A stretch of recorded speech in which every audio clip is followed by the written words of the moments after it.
Good afternoon and welcome to the third. We're in our groove now. Welcome to the third of the Impact Toolkits program. And I'm just going to give you a little brief introduction as to why we're here, what we're doing, and what to expect. And then I shall hand over to George because he's going to be, our expert for this session. So I'm going to very briefly talk about what we're doing and why we're doing it, but also I'll start off with the purpose of this program and the focus of the first series. So this is a pilot. We've not done this before.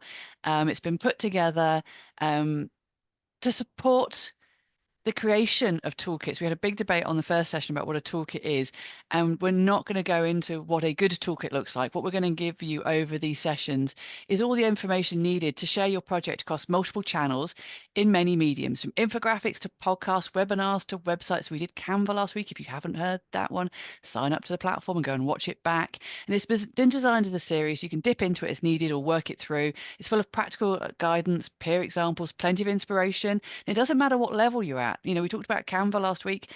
I'm quite confident in Canva, but there's always more you can learn. And as George said, things also change. So these platforms are also evolving. So even if it's a topic you think, do you know what, I'm quite confident, we keep learning, keep curious, and also hearing it from other people and getting different perspectives. This has all been created for Shape academics to help you increase the impact of your projects at all stages. So it could be an idea. You might just want to do a one page. Might want to build a full website. There's no perfect fit person for this. This is for everybody at every level. And all the sessions are being recorded, as we just mentioned, and will be stored on the series platform and also be transcribed into long reads and key takeaways. So it encourages collaboration and sharing of experiences and examples. Some of the future sessions we have will be around that, which I'm about to come to. Very quickly, who am I? I am just the host. I'm here to glue the pieces together. Help when tech doesn't go wrong. We're going to just say that. It's not going to go wrong. My name is Lucy Payne, and I help people work on their ventures, whatever that might be. I quite like the word ventures because it's not about it being commercial or a business. It's a venture, it's a project, it's something that you want to expand beyond yourself, beyond your maybe your peer network. I worked at Sussex Innovation Centre in Brighton for 5 years, which is a business incubator, a part of the university there. I'm now living in Bath, and I work with TechSpark, who's the Bristol and Bath tech community, also both universities in Bath and both universities in Bristol. I'm very lucky to have a network across those four, and I'm helping people help with their messages, their narratives. I'm about communication, and that's why I love this session, because I think visual communication is so powerful and impactful. And I know often when I'm helping people with their projects, they struggle to articulate it. And sometimes what you need is an infographic. Let's line that one up for George. You need an infographic to explain it, because otherwise it becomes a 20-page document. As explained, put your questions into the Q&A function, which George will come to as and when we see the questions. We quite like to answer them in the moment. It's not always possible depending on the screen sharing. So that's kind of my housekeeping bit. And we'll basically try and keep a good flow, because we want to make sure this is a good thing for you to be able to watch back. So what is coming up? Another 8, I've put 9 in there, there's 8 more to come, facilitated by experts on each topic, recorded and shared to the Impacts Toolkit program platform, which I'll put the link to in the chat, complemented by additional resources, and so a conversation we want to engage. So if you've used infographics, if you're watching this with George and go, this is amazing, I've got a great example that I've created or one that I've seen, I want you to put that into the community platform. So what's coming up? Better photography. It's more George next week because, why not? Then we have a break because it's half term. Then websites, we're looking at, what do you really need? Is it just a one pager, which you might be able to create in Canva? You can have a look at that. Or is it more advanced? What does that look like? What does the messaging need to be? Where do you start? Because it's a real rabbit hole. Examples of academic toolkits. Robin talked a little bit about that in the first session, which we've also recorded, of some really great examples in very different fields. And we want to hear from you about what that looks like. And, you don't have to reinvent the wheel. What can you, in the nicest possible way, basically, we're not talking about copyright issues here. We're just talking about, here's a great setup. Let's use that. Let's replicate that. Using interactive tools to engage audiences, using low and no code, making podcast tools and platforms. Lots of things coming up. Sign up. The key message for this is make sure it's all in your diary. It's the same time every week, apart from the half term. And yeah, we want to get that momentum, and we want to inspire you. We want to hear from you. But that is enough for me. Yes, it's another AI generated image there, George. I was having fun on AI when we were creating these. And I'm going to hand over to you to talk about the power of imagery. Right, thank you. Okay, everyone. Hello. Some of you know me from last week, but I'm going to launch into my 1 hour talk about creating infographics. One second for me. Sorry, I've just got to get this right. And Okay. Jess, I will share the link in the YouTube recordings at the end. And you have a question already about how infographics are accessible. Nat's keen. We'll get there. It's all good. Okay. Let's try this.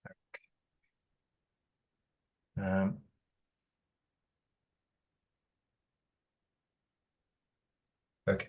Sorry about that. I am going to talk about creating infographics to promote your research, and we've got about an hour, just under an hour. Some of you know me from last week. Some of you know me outside of these courses, but I'm essentially a filmmaker who focuses on making films about research of all kinds. And I have a PhD, so I have a background in research myself. There's another example of an image created with AI. This one's slightly mushy compared to the ones you were looking at a minute ago.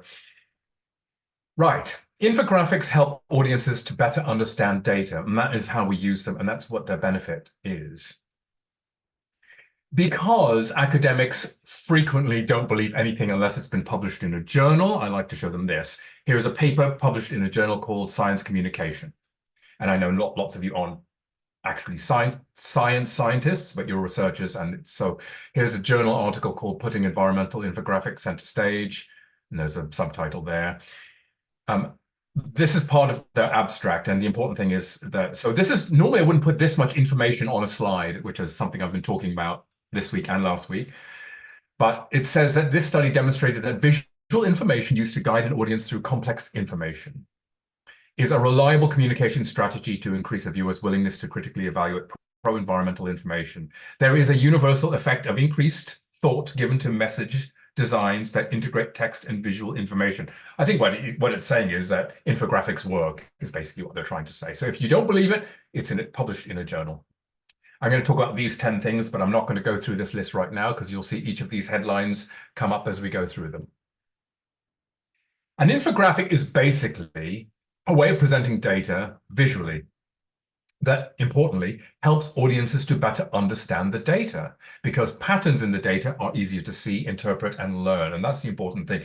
In a world where we are so struggling for people's attention and time, if you can show people or explain people or get them to understand data quickly using a visual method, then you're onto a winner. I just like this one. I came across this, an analysis of the Beatles. It is a way of sort of going, okay, well, hold on, here are all these people, and here's who wrote the songs, and here's how it breaks down by date.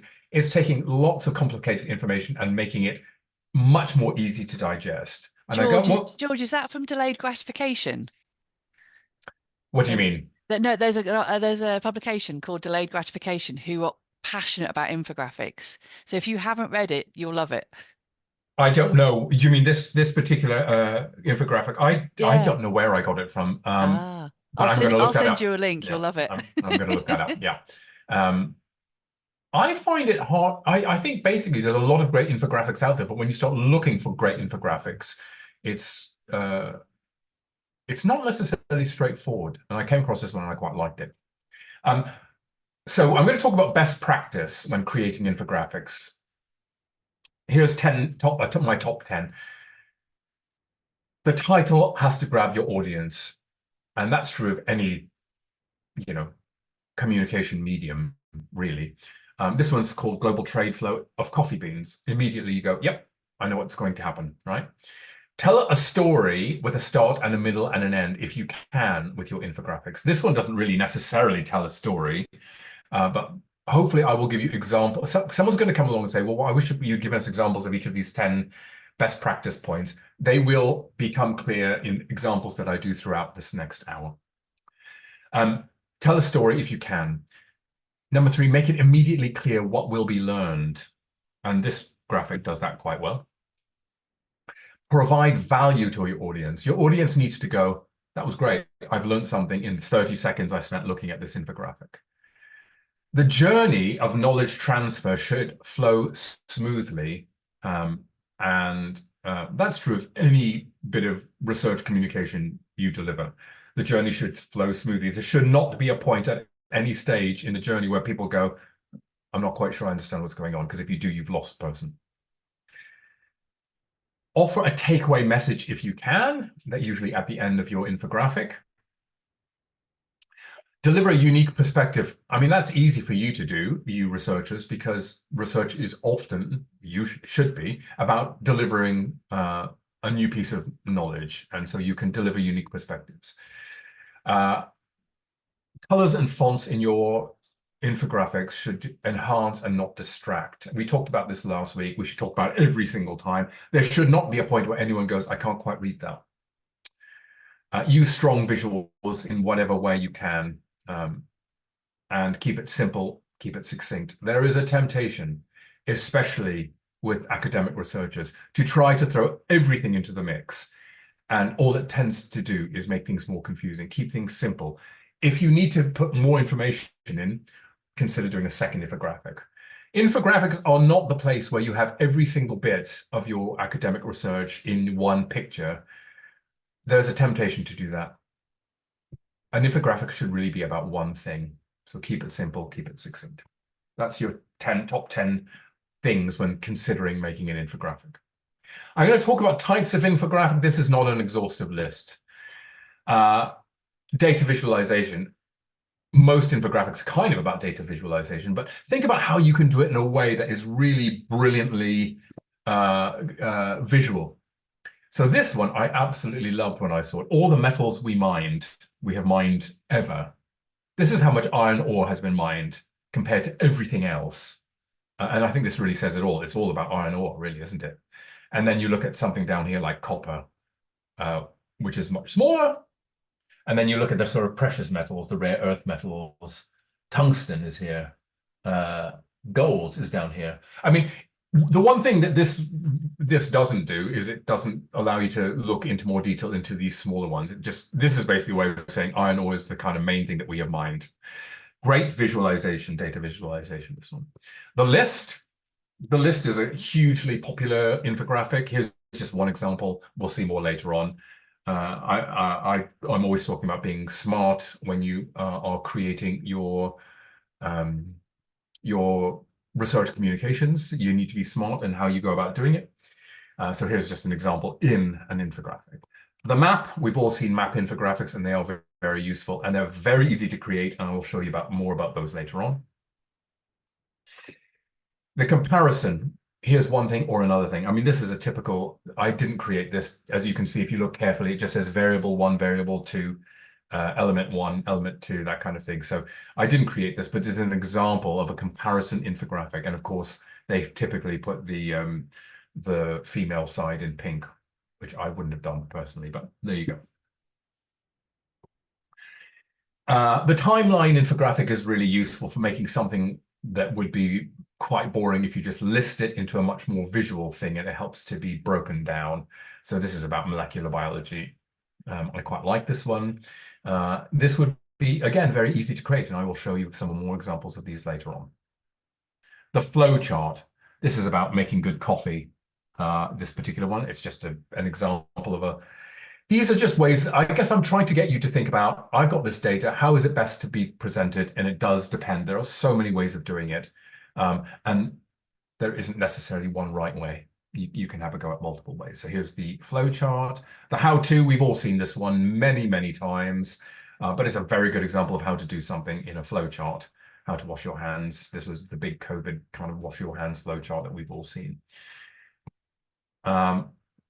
This one, I sort of lump into the, I don't know what other kind of category it goes into. So it's just the informative one, or the, other, significant other.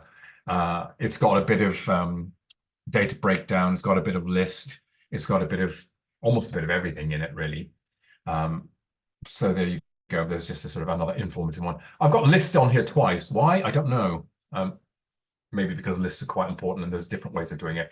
Here's just another example of a good sort of breakdown of data in a list form that I got from, a health I think it's a sort of county health organization. That is just a top 8, really, because list is on there twice. Now, there's one of the infographic creating websites that I'm going to show you a little bit later on. And on this website, this is their breakdown of how of the different types. So they've got more than I had. Roadmaps, non-profits, bite-sized, anatomical, how you do, I mean, some of these seem very much similar to me.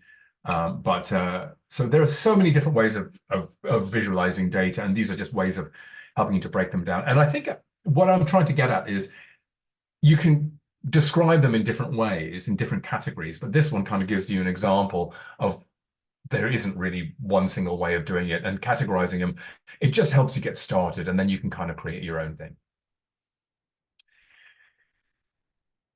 This section, you kind of need to do, not just for infographics, but almost for every single different type of research communications that you do. Define your audience, define your aims, but I'm including it here because without including it, well, it would be missing.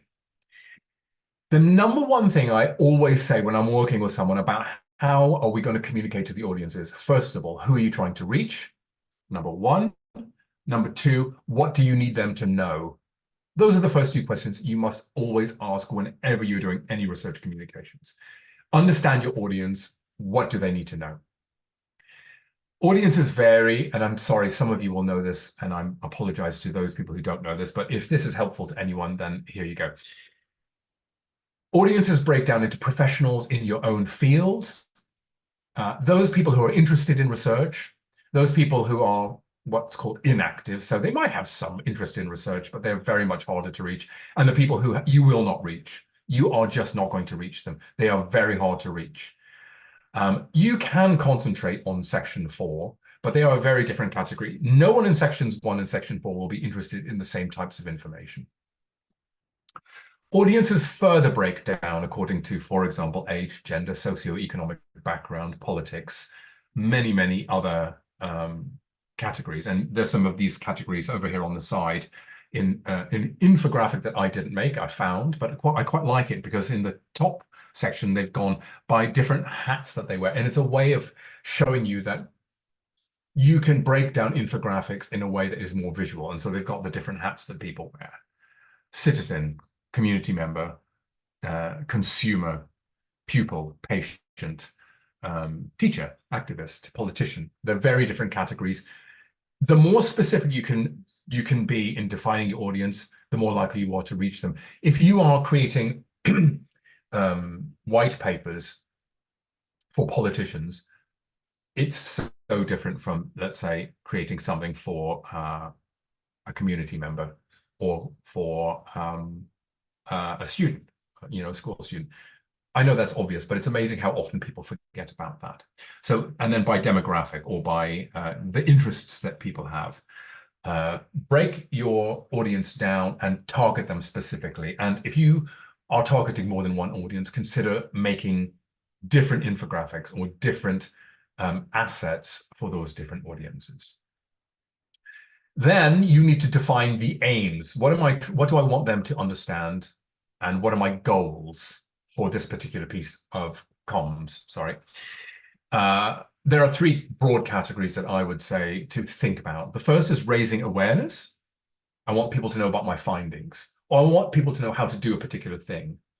Or maybe I want them to know about my research methods. If it's people within my community, what are my research methods that I use? The second category is called call to action. I want someone to actually do something as a result of seeing the thing that I have produced. If it's an infographic, it's a video, whatever it might be. For example, I might be recruiting to my research project or to my CDT, for example, Center for Doctoral Training.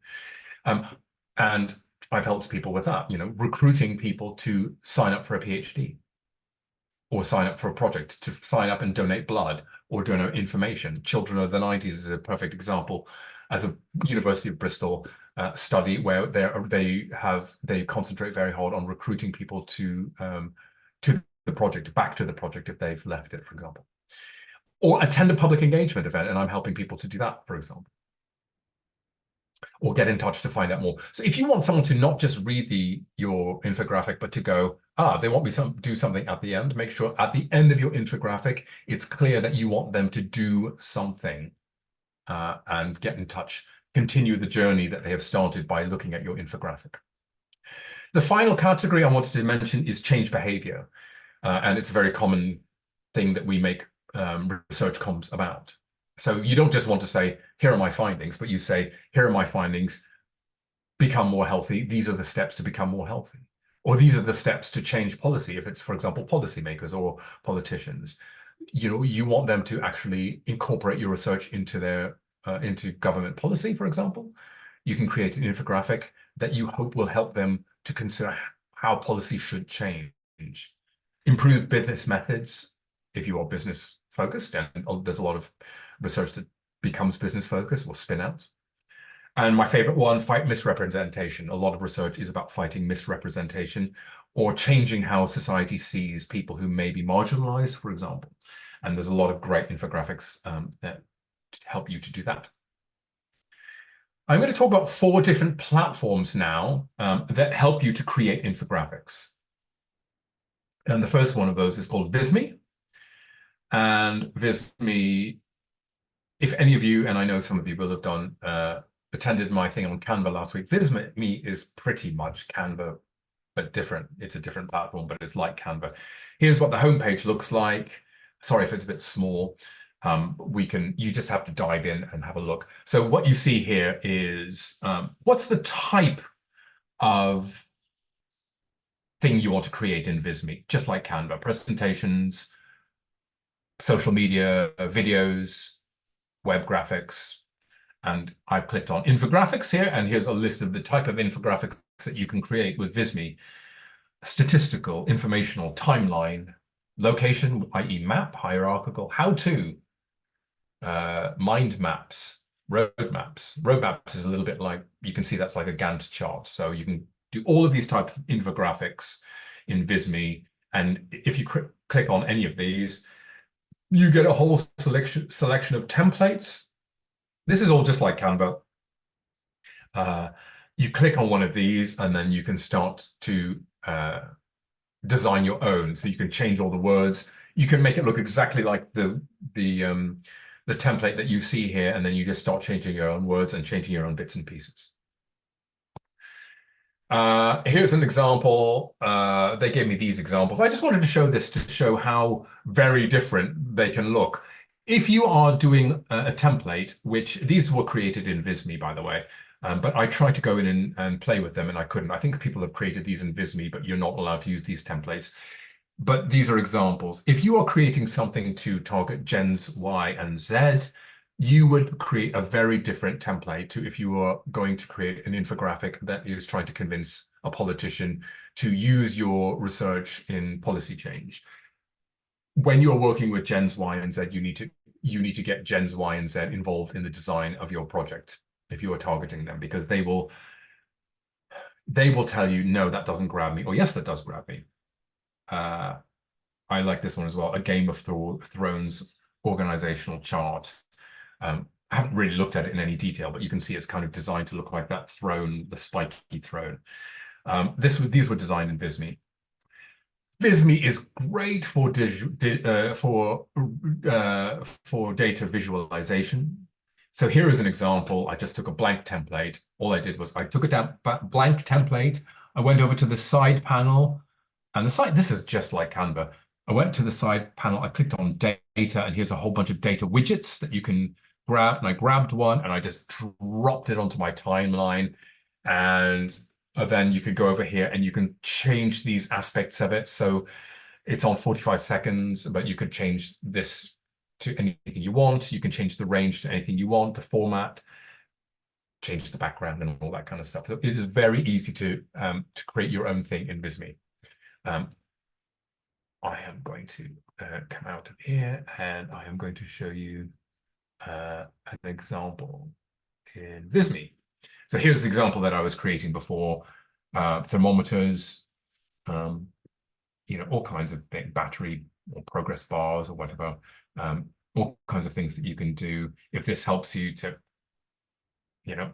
show people what it is that you are trying to say about your data, then great. And you could double click on that, and you could say, well, actually, no, there's 12 people who identify as female. Or you could say it's either men or bisexual, or it's either men or jellyfish in my study. Whatever it is you want to do. It's very easy to change any of these things. 3D examples you can do. And there you go. That's the example. Okay, back to my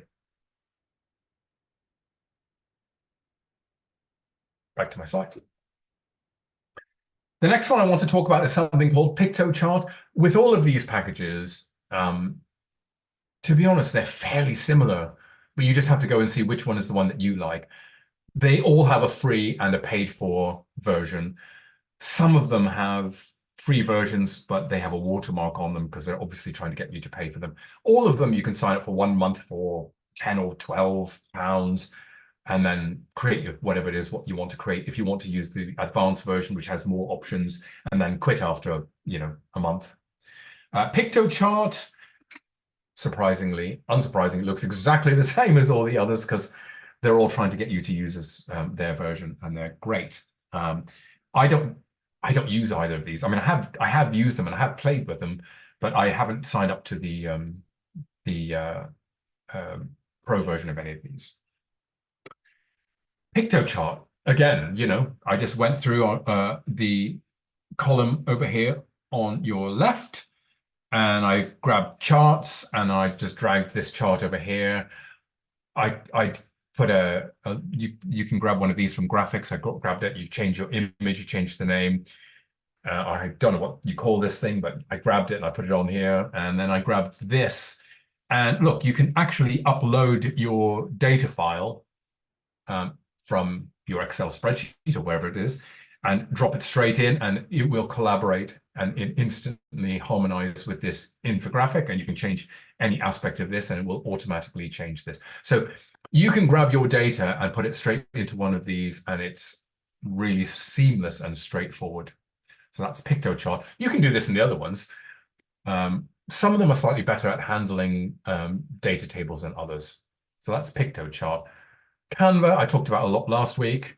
I use Canva, and I have Canva Pro account, and it allows me to do more things. And to be honest, I find I can do everything in Canva I can do, and I'm not trying to be a spokesperson for Canva, but I have a Canva account. I find I can do all my infographics in Canva, but I'm going to talk about the other ones because it's worth knowing that there are other good ones.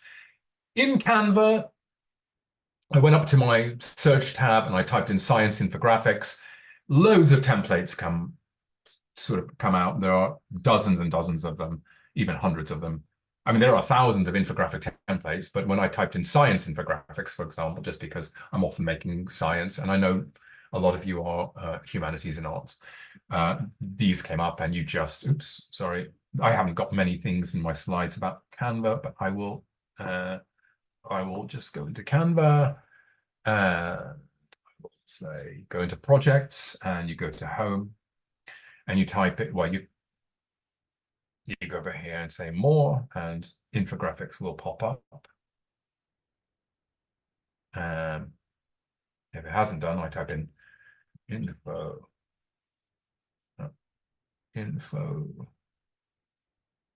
graphic poster, for example, and all these things come up. There are, how many are there? 112,000.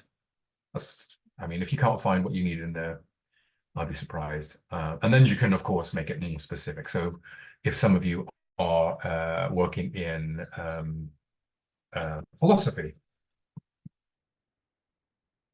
for example, there you go.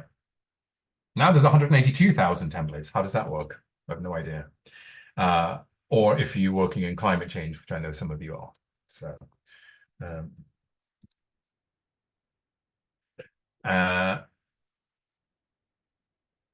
and it doesn't tell me how many have come up now. There's probably too many to even mention. So there's so many different ways of doing it. And of course, you just, if you went to my Canva course last week, you just click on it and then you start making your own changes. I'll just click on this one. I'll customize this template. And there's all kinds of stuff in here, but let's say I wanted to go and have some actual data in here. I could scroll down here and I've got charts and tables, and I could see all charts and tables. And, there's all kinds of different ways I could present my data. So for example, I could say, I could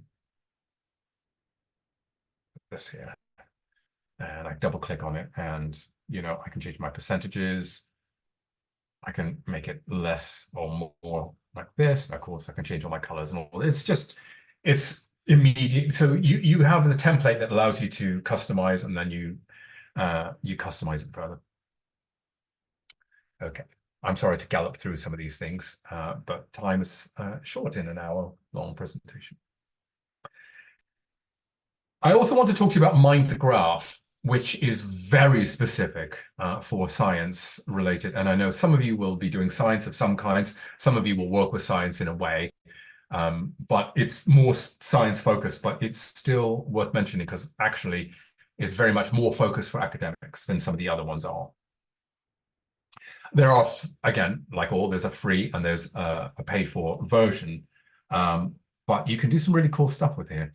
Any of you who have ever tried to go and find stock footage of people doing research will know how frustratingly fake all of the images are. And what's great about Mind the Graph, it is obviously made by people who have worked in research.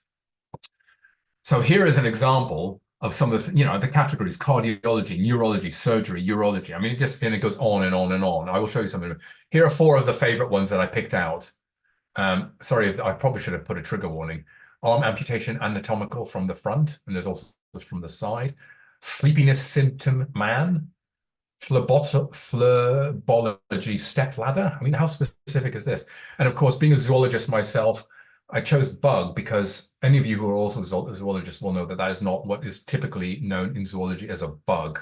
Bugs are very, very specific, and I don't think that is an actual bug. It's definitely an insect. It's not a bug. Let me just show you Mind the Graph because it's brilliant. Mind the Graph, gallery.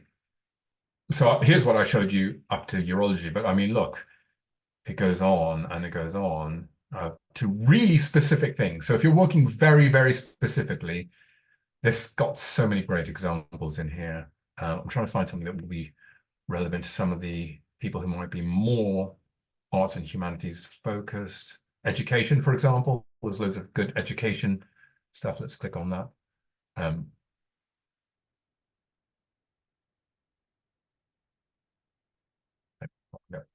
Okay, geography. Oh, there we go. So there's just so much stuff, really. Okay, great.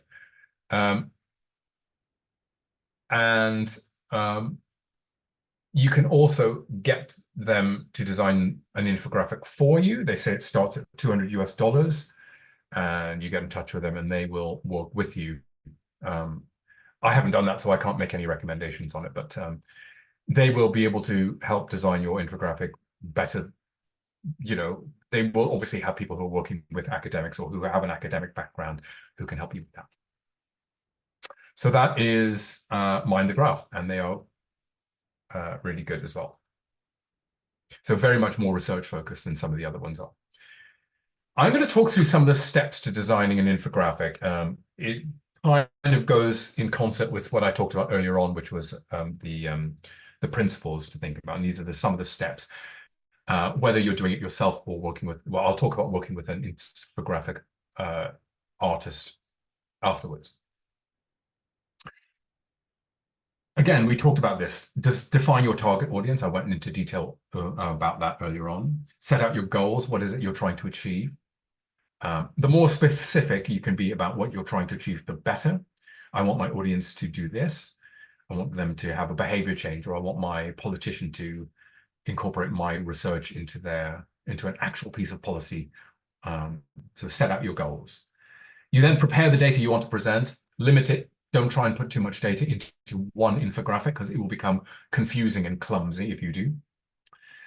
Think about whether you can tell a story through the data that you have. A story has a start, a middle, and an end. It could be as simple as start off with a problem. There's a problem that people have. The journey to solve that problem and how that solving that problem will benefit the person you are targeting, for example, is one way through data by telling a story. A story has a start and a middle and an end, and it has problems that get solved. Ideally, it has a character that the audience cares about, for example. You then sit down and basically write the words that need to appear in your infographic, along with the kind of imagery that you think will be helpful to tell the story. Choose the method. We talked about all those different types of infographic. Choose which one is going to work best. Choose a theme or a template to present your data. Put the words in. Do they fit? You choose a theme or a template, or you do a rough sketch of your infographic. It kind of depends on whether you are going to do a bespoke version or not, or whether you're just going to use a template to tell your story. And then it comes down to time, effort, money, skill. Choose the level that suits you. Do a rough sketch of your infographic, then show it to someone and say, do you understand my infographic? Does it come across as clear? Show it to someone outside of your field of expertise, because there's a temptation for people to go, oh, I'll show the person who sits in my lab. Well, they probably already understand most about what your data is about. Show it to your plumber, or show it to a shopkeeper, or show it to your brother or sister who aren't in academia. Does it make sense to them? Because if it makes sense to them, it's much more likely that you're succeeding than if it makes sense to the person that you already share an office with, who does the same sort of research or similar research to what you do. At this point, make sure that your color schemes and fonts are clear, not confusing, and are inclusive, for example, to people who are on the autistic spectrum or who might be colorblind. So it's really important to think about whether or not you are presenting your research in a way that is as inclusive as possible. And I've had people come to me on these courses and say, I'm colorblind, and people never think about about my needs, or I'm autistic, and there are certain, and I'm not necessarily an expert in this, but I have had people come to me and say, I'm on the spectrum and I find certain slides can be very challenging. Often if there's too much information on them, or there are certain color combinations that this is where it gets complicated, because it's about trying to make sure you are inclusive to as many people as possible can be quite difficult. But if in doubt, go and seek out people who can give you advice about these things in a way that I can't. I have put my 10 steps to design your infographic into an infographic, which I made in Canva, and here it is. And it just goes to show that hopefully that data is easier to absorb when it is in the form of an infographic. I go through these in a little bit more detail than I can do by just speaking them. Because this is being recorded, you can go back and have a look at this infographic yourself if it is of use to you. Okay. And I haven't put this is my steps to working with an infographic artist. I should have put this into an infographic, and I haven't done, and I apologize. I will do. I promise you I will do. I've seen that there's a Q&A. I'm just going to click on that and see what it is. What about accessibility for people using screen readers?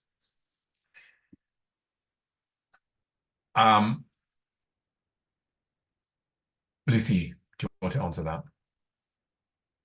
For Canva graphics, I think that kind of for infographics, I think that's what they're referring to. I mean, do you want a bit more detail about what a screen reader is, George? I would, but I'm also going to say that I'm not entirely sure I am going to be able to answer this in a way that I feel is because it's about inclusivity, and because I'm not a screen reader, neurodiversity, or people who experience visual challenges. because I am neither someone who has visual difficulty reading things on screen. And I'm with you on George. Uh, I'm not an expert in this either. I think that's one of those things. I think that for me, George, that goes back to your who and your why at the very beginning. mm, If your yeah. audience is someone who's going to have learning difficulties, neurodiversity, or challenges with reading information presented in a certain way, I Mm, think you then need to build your infographic for that audience with that mm, knowledge. And you're very right, neither you or I are experts on this, but I think that would be okay, I really want to reach these people. Therefore, I will build it with their requirements in mind. So I would put that back to your who and your why at the beginning. mm. I'm going to go and look into this in more detail, Yeah. because it's not that I haven't had to consider it before. I think there's a few things to say generally about design, best design practice that does take into consideration visual and neurodiversity. I would say it always helps not to put too much information on. Yes, visually impaired people can't follow infographics if they aren't created correctly. Yes. Um, Not having too much information on one infographic or one page is really important. Yes, it's true. Universal design principles should make things accessible for everyone. For example, you wouldn't make, um, sorry, I'm just going to go and, you wouldn't, Well, I think this is one of the strengths of infographics, George. That actually does make data much more accessible for people. I think you can always improve upon it, and I think you should always look to create something that can be accessible to everybody. But I think the fact you've already gone for an infographic as an option already is including a lot more people in the conversation than you would do if you were putting out a white paper. yes, no, I agree. I agree. I think, one second. Um, if I was to do this, I mean, this is like the first step of making infographics accessible. You wouldn't put light yellow on over white, um, because it's hard to read, and it's hard to read for everyone, but it's especially going to be hard to read for people who are more visually impaired or who visual impairment is an issue. Um, so um, so there's all sorts of things. Not having too much information on one page, making sure fonts are easy to read, making sure that fonts are a color over a background where there isn't a clash, where they're easy to, where there's a sort of strong amount of contrast. Um, but I don't want to get into territory of talking about something which I think I need to. Hold on, I'm just reading what Karen's written. It requires all of our teaching materials to be accessible. Typically, yes. This is also I'd about, assume that means there's also guidance that's been created by the university to support that. yeah, And okay, Canva and has an, Paul, yeah, thank you for that, Paul, that there is a yeah, checker. But if there's guidance that required, I mean, at the end of the day, neither George nor I are experts into the requirement of accessibility. yeah, okay. Yes, thank you, everyone. It's university policy. Here we go. There's always one subject that we're basically, people know more about it than I do. Um, I mean, that's great that it's university policy though, because it isn't everywhere. There's a lot of content that's being created that isn't taking this into consideration. So the fact that the university is yeah, leading the way is really yeah. refreshing. I think it's important. So it's always important to put up your hand and say, I'm not going to talk about something. It's wrong to talk about something that you don't know enough about, especially when it comes to inclusivity. The important thing to do is to make sure that you are contacting people who know more about this sort of thing than you do, because otherwise you get yourself into deep water. The university seems to have some policy on it. Canva also does, and so I'm going to defer. Hannah, you're asking about different social media platforms. I'm going to come and talk about that in a second. Um, I'm going to talk about this. I hope that's okay. But it was really good that we all started talking about making sure that we are creating for accessible audiences. And I'm sorry I can't go into that in more detail, but I think I'm going to swat up on it some more. And we'll, if again, in a community kind of hat here, please, if you've got assets or guidelines that maybe your university has created that maybe not all universities have, let's put those into the Impact Toolkits program community platform. Let's share that. If Yeah. you've got best practice, I'm not going to assume that everyone on the call has that information. So let's share what that is. Let's use this as an opportunity to bring that together. And if you want to send those assets to me, that's absolutely fine. But let's make sure we can share those. Yeah. Amanda, no, chat can't be enabled on webinar, so all you can do is talk to us directly through the questions and answers. Okay.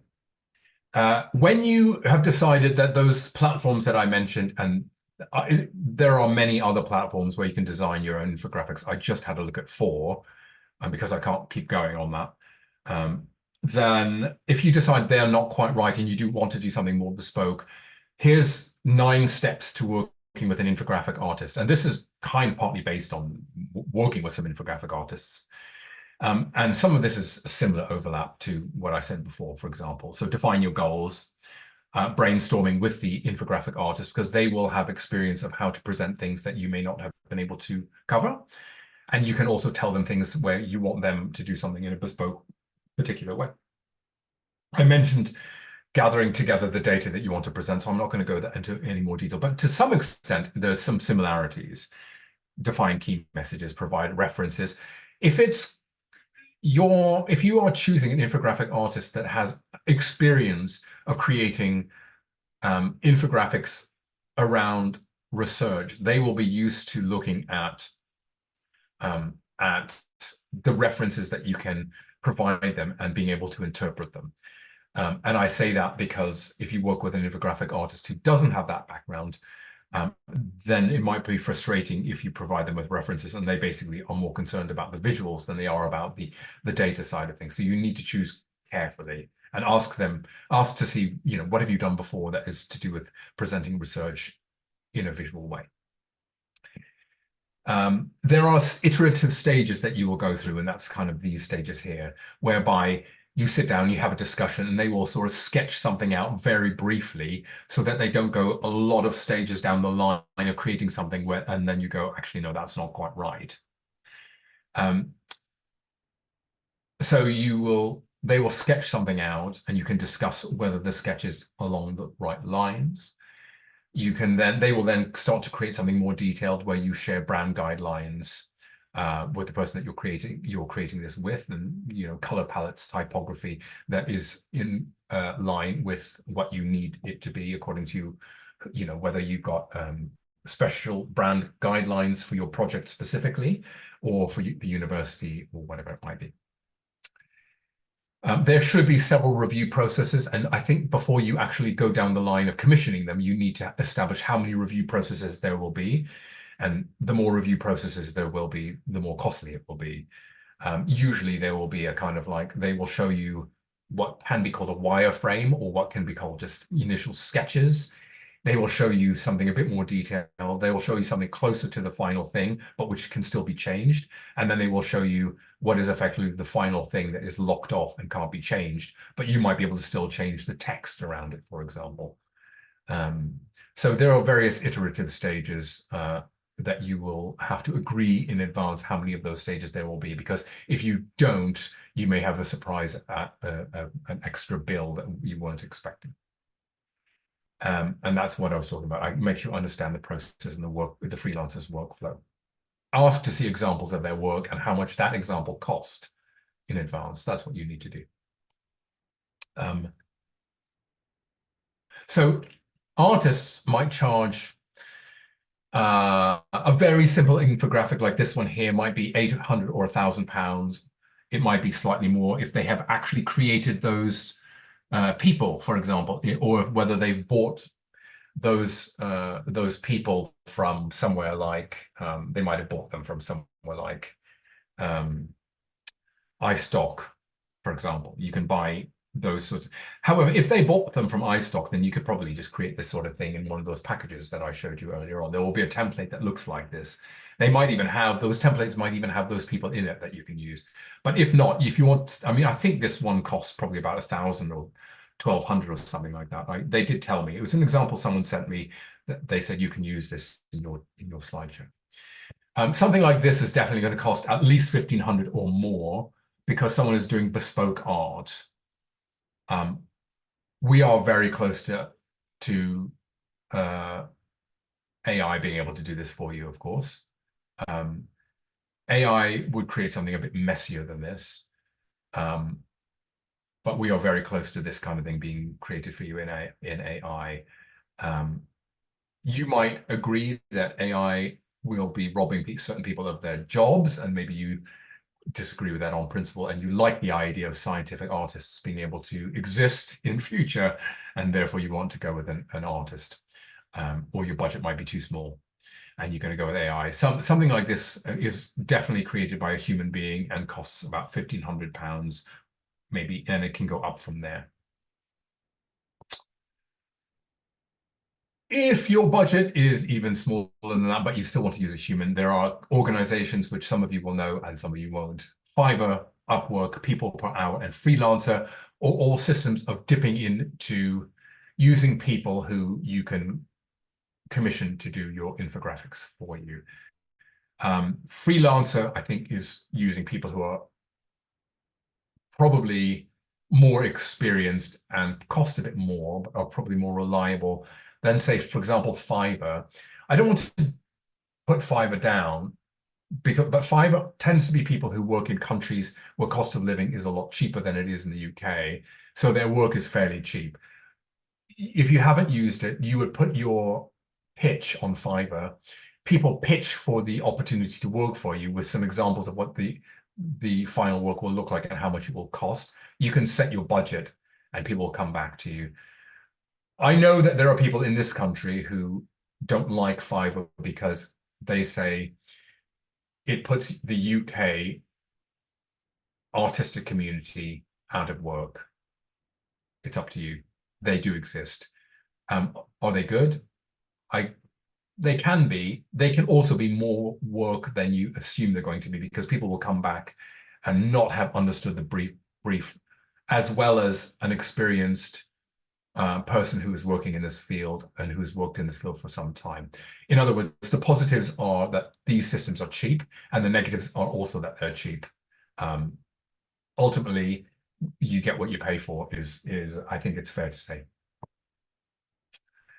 Someone asked about this earlier on, and the question was, how do you format for different platforms? I'm going to talk about that a little bit because we don't have that much time left.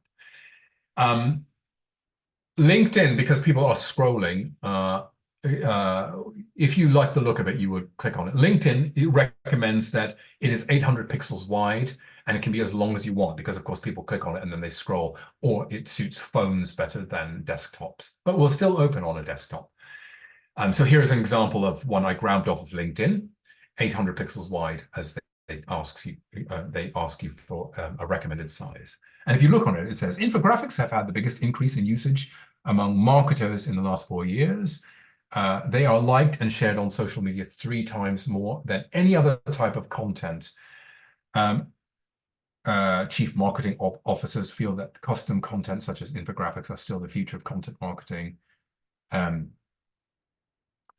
Marketers, well, 42% of marketers report that infographics and original graphics got most engagement, higher than any other form of visual content.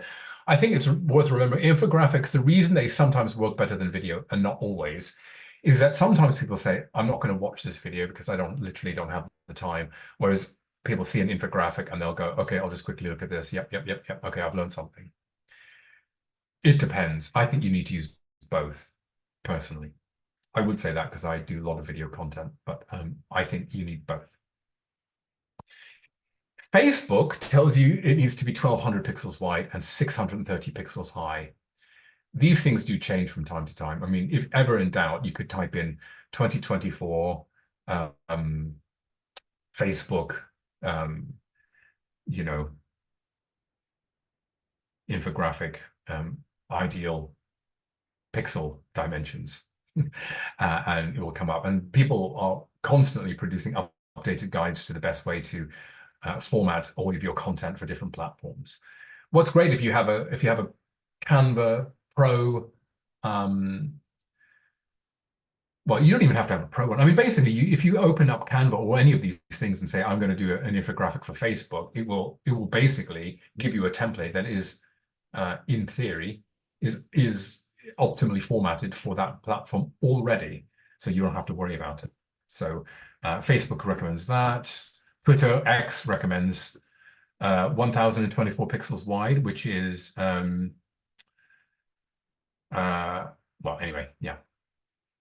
1024 pixel by 512 pixels. I really like this infographic for one reason. It's got a QR code that says scan here to watch Dr. Cat lead you through this chart. Can you imagine? What a great piece of infographic. It's got all the information you need, but if you want more information, you've got someone who will talk you through it. What a brilliant, brilliant thing. I really love this. Well done, Dr. Cat.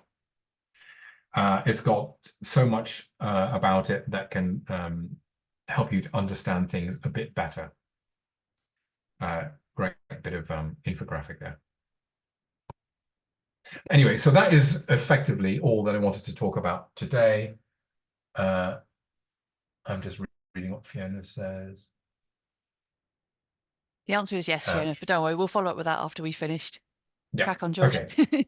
Yeah, so that is 1:30, which is my understanding that's what we were trying to get to. But if anyone has questions, we can go into them now through the Q&A. It's through the Q&A, isn't it? Yes.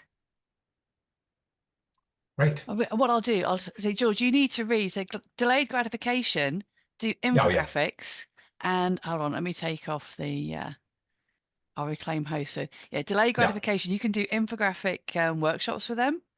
And they're absolutely fabulous. And you're right. They've got, how many people have been to space. And so, so I think it works really well, comparable data.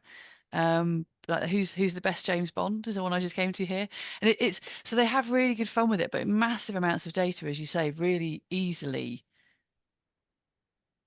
consumed. Yeah. So that's why I thought that Beatles one, I think, might be one of these guys. But yeah, I love it for that. There's another one called Data is Beautiful, which is a kind of really well-known infographics guide to just how to present data in beautiful ways. Data is Beautiful, which I have. And then there's just tons. There's so many great guides to good infographics. But I agree, though, it's that whole, why are you making this? Who's it for? What does it need to say? What is the key output you want them to have? Like that coffee one you showed was brilliant because, like, what do you want me to think of when I look at it? So, that one that was the greatest James Bond. I already know what I'm going to read. When was the golden age of blockbusters I've just come to? So now the title is so important to go with it. Title really and I important. think that's part of your marketing anyway. If you want your project to reach people, it's that hook. Yeah. I think it's also important to know that, you can do it yourself fairly easily nowadays. 5 years ago already, it was only 5 years ago where it was much harder and you'd still be doing it in Paint or in, in PowerPoint. There are much, much better systems for doing it now. But if you want to do something more bespoke and you do have the budget, there are great designers that you can tap into who will work with you to do this sort of thing. And I feel people have had to drop off, so I don't think we're going to get any more questions. So I just want to come here to make sure everyone's got the future. So for people who haven't got access yet, that's the URL to sign up for the platform. So you can actually see the other videos and the complementary material that we're putting against this. I've made some notes for some complementary material. You picked on some great platforms that I'd not seen before, so I'm going to go and have a play. This is what you're doing, George. You're giving us homework. I love it. More rabbit holes to go and play with. So yeah, we will put some of those links into the resources as well. But if anyone's having any problems getting onto the platform or finding the resources, you have my email in the invite. And that's us done. George, it's more you next week, isn't it? It's our final session together. Now we're in a really good groove. But thank you all very much for joining us, and we shall stop the recording now.